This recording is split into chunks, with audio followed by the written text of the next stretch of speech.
The issues affecting you. Revealed, explained, discussed. Now on WGAL 8 In Focus. Hello, I'm Susan Shapiro. Summer is a time for fun, but there are some things to be on the lookout for to make it safe. Tonight, we're talking to experts to learn what you can do to prevent problems, injuries, and even liability. We're putting summer safety in focus. Many of us are grilling this summer. It is a lot of fun, but it can also be dangerous. With us now is Assistant Fire Chief Glenn Usdin. He's with the Lancaster Township Fire Department. Thanks so much for being here. Hi, Susan. Good to be here, too. Yeah. So the grill, most people, I guess, are using gas grills nowadays, although some are still doing charcoal. What do you have to be aware of in terms of one of these? Well, there's two things we want to be aware of. Number one is fire safety, and the second is burn injuries or personal safety. So the first thing that is very important is that the gas grill has a gas cylinder, and the gas cylinder is extremely dangerous if not used correctly. So the first thing that all of our viewers need to know is that when they attach the cylinder to the valve, they have to make certain that it is correctly on and it is all the way tight. And that's extremely important because when you turn the gas on to cook, if this valve is not on correctly and you turn the gas on, gas will be leaking out down here, as well as the jets that make the cooking. And it's coming out pretty fast, isn't it? It's coming out under pressure. That's what makes it work. So when you light the burners, if you have gas coming out here and the valve is not correctly seated on the cylinder, the gas is leaking there. So what happens sometimes, happens a few times a year in our area, is that you will light the jets will start, and then the gas will accumulate underneath there, leaking out from the bottom, and then you'll have a fire underneath there, and that's extremely dangerous. Well, any fire is dangerous, but yeah, that is really kind of scary. Yeah, there's a lot of gas inside those cylinders, and from a fire department point of view, it's a dangerous fire for us, and we'll use some large hoses to cool it down, because once they get going, they can create a flame. There is a port inside there that when it gets hot enough, and it can create a blowtorch flame that goes out 30 or 40 feet. So when used properly, they're extremely safe. When not used properly, they can really cause a lot of damage. And I imagine you should check it once you bring it out the first time you're using it, make sure it is right, check working. for leaks. The other thing that's important for our viewers to note is that when they turn the gas on, if the fire does not ignite immediately, they need to shut it off, because the gas is colorless, you don't see it. So if you turn the valve on and it is not ignited, then that gas is accumulating inside the appliance, and that could then, if you try and light it with either with a match or with the igniter, and let's say 2-3 minutes later, that whole time gas has been accumulating there, and that gas will ignite and come back, and we've also seen some burn injuries from people with those gas. What about if you are using a charcoal grill? What do you have to be careful of? Well, the biggest thing we have to worry about with charcoal grills is disposal of the hot ashes. Every year in the Susquehanna Valley, fire departments go to 1 or 2 major fires that are caused by people taking the hot ashes from the grill out, and they put the ashes in a container, and they either put it in their garage, they put it out on the side of their deck, on their patio, and 2 o'clock, 3 o'clock in the morning, those ashes catch on fire and light the house up on fire. They stay hot for quite some time, don't they? For many hours. So those ashes should always go into a metal-approved container and should never be placed on any flammable material. And a flammable material could be a deck, it could be any sort of wooden or plastic siding. So keep those ashes in a metal container, close it, keep them away from any flammable material. And really the most important thing that you can do is, if you have time, wet them before you put them away. I was going to say, should you use water? Yep, it never hurts to put that in there. All right, what if you do have a bit of a fire? What's the best way to put that out? Well, with a gas fire, it's very important to call the fire department right away, because that gas, the amount of gas that's inside those cylinders is literally the same amount that you could have a bomb. So wow. We tell people that we don't want you, if it catches on fire, we don't want you touching it, we don't want you to get burned, we want you to call the fire department. And we treat the gas cylinder fires as very serious incidents. We come in with our fire hoses and we use the hoses to cool down. There is a valve on the top of the cylinder that's called a relief valve. If the temperature gets so hot and it expands and it opens up and it catches on fire and it creates a blowtorch flame that could be 20 or 30 feet out. The reason for that relief valve is so that the cylinder does not explode and kill you, but the flame from the blowtorch can go 20, 30 feet out, and if that lights off, It will light off anything that's near there, any flammable material, such as, again, your house, or most people grill right alongside their house or their Yeah, garage. very close. Should you keep your grill a little bit away from your home? I always suggest that you keep it at least 15, 20 feet away from any sides of your house. A lot of people in our area have homes that are either wood siding or plastic siding. Either of those materials will burn very rapidly. Should people have a fire extinguisher or some sort of, thing to put a possible fire out? Yes, it's really good. If you have a fire extinguisher in your house, just as kitchen fires are one of the prime causes of fires, if you're grilling outside either with charcoal or gas, it's important to have a fire extinguisher nearby, or if you have a garden hose, that would work also. Okay, so keep it safe. Yep. Yep. As you said, you see a lot of incidents over the summer. People take it lightly, but not something you should take lightly. Right, and there's one really very important thing that, again, we see every year. On days like today, when it's a little cloudy or rainy, people say, well, I want to bring the grill inside. They'll bring it inside their garage, they'll bring it inside their enclosed porch. Any sort of flaming material, be it gas or charcoal, gives off carbon monoxide. And carbon monoxide is a colorless and odorless gas. People die from carbon monoxide poisoning. So don't ever bring your charcoal or your gas grill in any sort of enclosure, not inside the garage, not inside a patio, not inside any sort of screened-in porch. We don't want you to die. These are meant to be outside. Thanks, Glenn, for joining us. We appreciate it. And coming up, we're going to talk to a food safety expert to keep your cookout safe.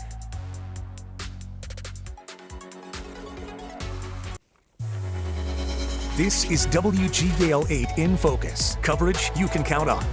Joining us now to talk about food safety is Stacy Reed. She's a senior extension educator with Penn State Extension. Thanks so much for being here. Thanks for having me, Susan. Every year we hear about foodborne illnesses. How common is it? Well, foodborne illness is actually more common than you think. The Center for Disease Control and Prevention actually estimates that every year in the United States, 48 million people get sick from a foodborne illness, which leads to 128,000 hospitalizations, and over 3,000 people pass away from foodborne illness every year. Wow, so it is definitely something to think about and something serious. Yes, and it's statistically every 1 in 6 people will get a foodborne illness every year. Wow, and sometimes you don't know what you've gotten sick from, I imagine. Yes. All right, so what can we do to keep safe this summer in terms of foods? Lots of people are having picnics and cookouts where they're having food outside in higher temperatures. So what's some important information to keep in mind? So it's always important to remember that we can control the time and temperature of food, and we always want to keep food out of what is called the temperature danger zone. That's the temperature range from 40 degrees Fahrenheit to 140 degrees Fahrenheit, because that is where bacteria will grow and multiply, and it can come to unsafe levels quickly. So we want to make sure that we're keeping food out of that temperature danger zone. So food should never sit out without temperature control for longer than 2 hours. But over the summer, when we have high temperatures, like temperatures that are 90 degrees Fahrenheit or higher, the food should not sit out for more than 1 hour without temperature control. So that's a pretty short amount of time you have to be aware of. Yes. Is there any food that's more susceptible to this? We often hear that the potato salad, the coleslaw, the mayonnaise-based items are susceptible, but can it be anything? It's all of your foods which are called temperature controlled for safety foods, so foods like your meats, your dairy products, your fish, your shellfish, any type of cut and sliced melons, lettuce, tomatoes, foods that really we need to make sure that we monitor and control the time and the temperature of them. What about putting something outside on ice? Is that helpful? That is. So we can control the temperature of foods like cold dishes by placing a cold dish onto a larger container that is filled with ice, and then setting that cold dish onto that ice and even coating or surrounding the dish in ice. For hot dishes, we can control the temperature by using chafing dishes or using crock pots that we have plugged in and turned on. And we always want to make sure we're also keeping food covered, because that helps to keep the temperature controlled in that dish or container that the food is in. We also want to keep it covered because that also keeps things like flies and I was pests just going to away. say keeps the bugs away, Yes. which is certainly not appetizing, that's for sure. You mentioned meats, and I know we hear a lot about the proper cooking temperature. Let's go through what is the proper temperature for things people might be grilling. Sure. So some common safe minimum internal temperatures that we want to make sure our common grilling foods get to would be for our fish, our shellfish, and even our steaks and chops. Those should reach 145 degrees Fahrenheit. Our roast, if we're going to do a larger piece of meat like a roast on a grill, that should be 145 degrees Fahrenheit for 3 minutes. Our ground meats, like our hamburgers and hot dogs, those should reach 160 degrees Fahrenheit. And our poultry products, whether they're ground or they're whole cuts of poultry, those should reach 165 degrees Fahrenheit.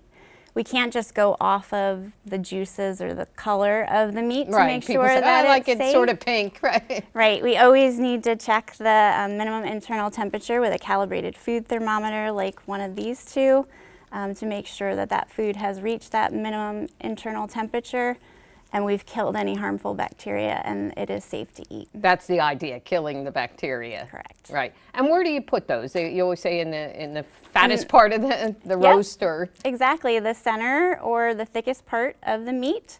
You want to check it at least 2 times in the thickest part. You do have to let them sit in the piece of meat and steady so that you're sure you got an accurate temperature.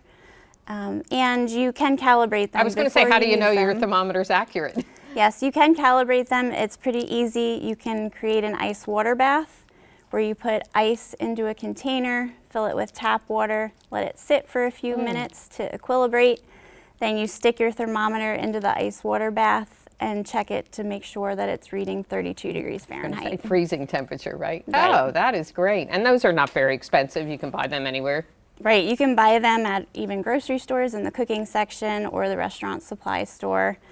And what's nice about a bimetallic stem thermometer like this is that it commonly comes with a sleeve like this that has a calibration part where you can actually adjust it and calibrate it to the 32 degrees Fahrenheit. Oh, well, that's great. Well, Stacy, thank you so much. Thanks for the information. Really important this summer. We appreciate it. And coming up on WGAL 8 in Focus, we'll speak with an insurance expert about what coverage you may want to have to protect yourself this summer.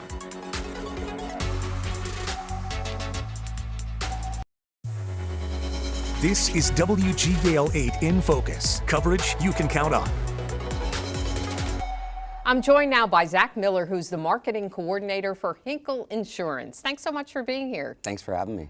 A lot of people have a lot going on at their homes during the summer. Cookouts, maybe a pool party. What should they take into consideration in terms of safety? Well, in terms of safety, certainly making sure all your cookout supplies is ready to go. Your gas lines to your grill. That's one thing. Make sure that it's clean too. The pool's a big one too. You want to make sure that there's, it's properly cleaned around the outside and everything's good to go as far as safety goes. And obviously watch who's going in the pool and keep an eye on children especially. You want to keep an eye on everybody that's there, know everybody that's there. That's certainly a place where a lot of bad things could happen, but also a lot of fun things. Yeah. So we don't want to take that away. As a homeowner, what's your responsibility should something happen, an accident with the grill or in the pool? What is your responsibility and what's covered? Yeah, you're basically responsible for everything that happens there. I mean, you're the owner of the property, and really how to protect against that would be on your homeowners through the liability coverage. And that's included on all homeowners policies.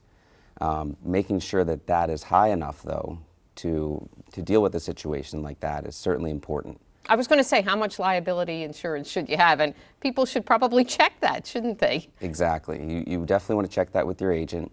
You can never really have enough.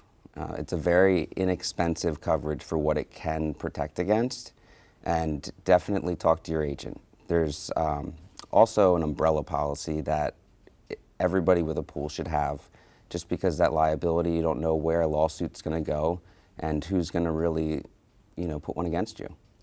What is an umbrella policy? Tell me more about that. Okay, so that's an extension of liability on top of your home and your auto policy.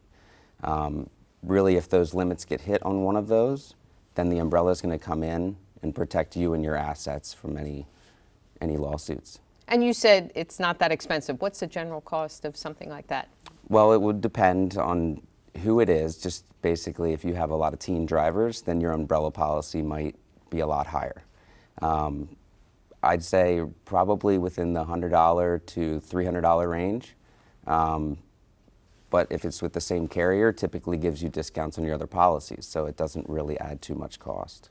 I know we've done a story on an app called Swimply. I know you said you're not familiar with this, but people can rent out their pools, and supposedly the app covers you or gives you some insurance. Is that something your homeowners would cover, or is that considered a business?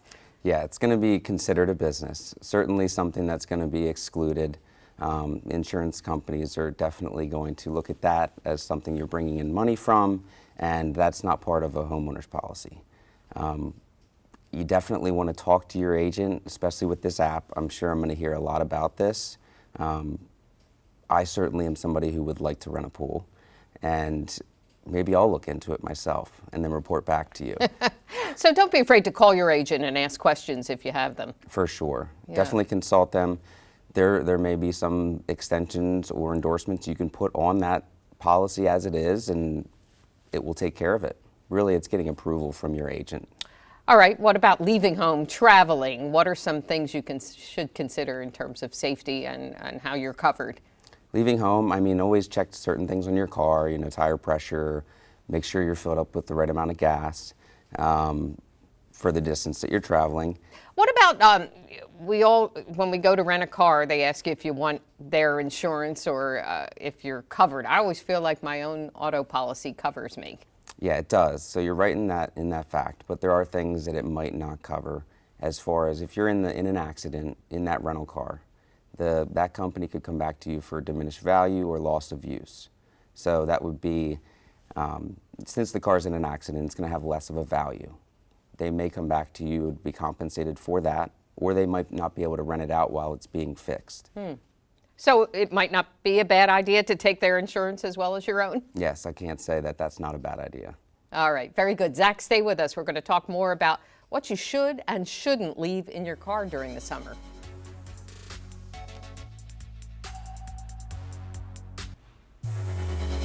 This is WGAL 8 in Focus, coverage you can count on.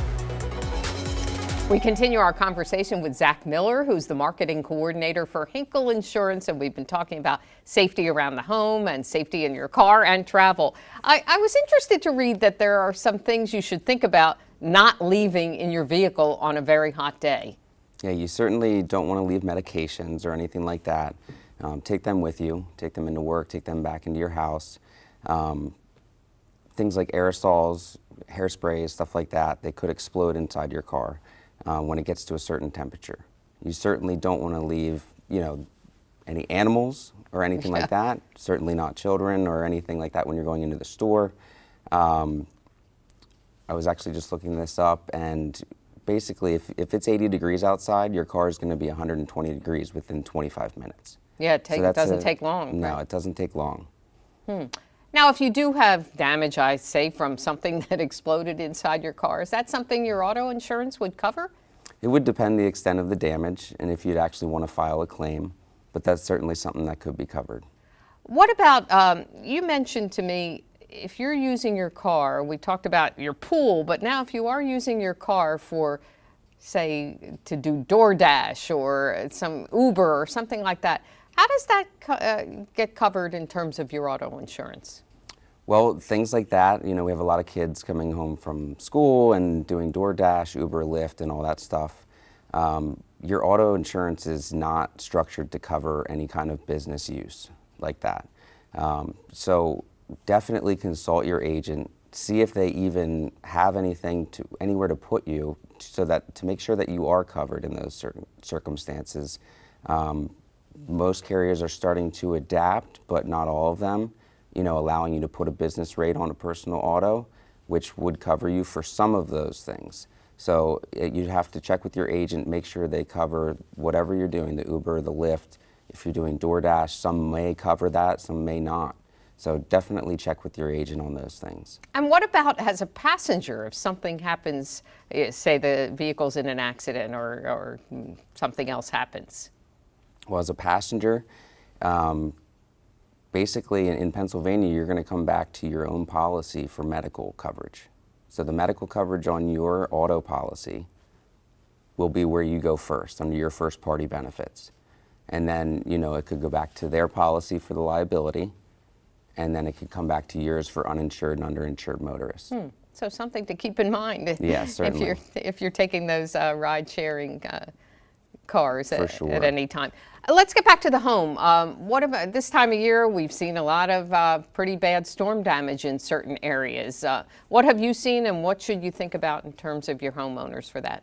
We've seen a lot of hail damage. I mean, definitely, I think the biggest thing is having somebody look at your roof. I mean, most roofing companies or roofers will come out, you know, if they're not doing work. I know a lot of them are busy right now. And just make sure that everything's safe and sound. You know, if there's something that's starting, wind damage could really end up, you know, causing a big hole or a huge leak, getting into the home. Having somebody look at the roof, just make sure everything's, you know, structure is good and it's all sound there. That's the best thing you can do.